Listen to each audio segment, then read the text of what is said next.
ছেলের ইচ্ছে পূরণের জন্য বের হলাম। ছেলে আমার দোতলা বাসে উঠবে। ছেলের ইচ্ছে বলে কথা। আসসালামু আলাইকুম, সবাই কেমন আছেন? আলহামদুলিল্লাহ আমরা সবাই ভালো আছি। এই যে বাবা ছেলে কিন্তু একদম রেডি হয়ে গেছে। আমার ছেলে তো মহা খুশি, সে আজকে তার পছন্দের দোতলা বাসে উঠবে।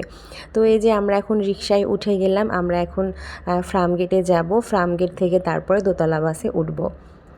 তো এই যে আমার ছেলের সেই বহু কাঙ্ক্ষিত পছন্দের দোতলা বাস দেখে মুসাইব যে কি খুশি মাশাল্লাহ।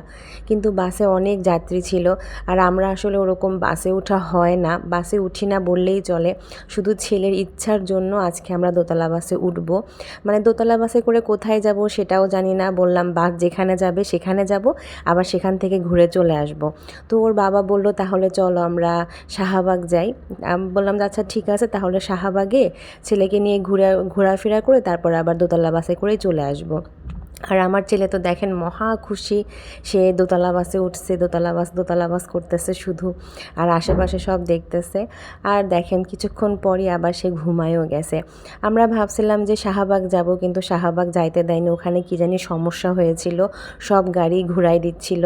তো আমরা আবার ওই যেই বাসে গেছি ওই বাসই আবার ঘুরাই দিছে, ওই বাসই আবার এসে ফার্মগেট নামছি। এই যে মুসাইব ঘুমাচ্ছে, তার শখের বাস চলে যাচ্ছে। তো ভাবলাম ছেলেটাকে ঘুম থেকে উঠাই, ও অনেকক্ষণ হয়েছে কিছু খায় নাই। তো ও যেহেতু ফ্রেঞ্চ ফ্রাই পছন্দ করে, তো এই যে আমার ছেলের জন্য একটু ফ্রেঞ্চ ফ্রাই নিলাম, ওকে ঘুম থেকে উঠাইলাম যে একটু খেয়ে নাও। তো ছেলে আমার ফ্রেঞ্চ ফ্রাই খাচ্ছে, তার চোখে এখনও ঘুম ঘুম। এই যে বাবা ছেলে ফ্রেঞ্চ ফ্রাই খাচ্ছে। মুসাইব তো অনেক খুশি, সাথে আমরাও খুশি, ওর ইচ্ছাটা পূরণ করতে পারলাম। তারপরে খাওয়া দাওয়া শেষ করে মেয়ের জন্য খাবার নিয়ে এই যে আমরা এখন চলে যাব বাসায়। ভিডিওটা যদি আপনাদের ভালো লাগে তাহলে অবশ্যই লাইক কমেন্ট করে পাশে থাকবেন। ভালো থাকবেন সবাই। আসসালামু আলাইকুম।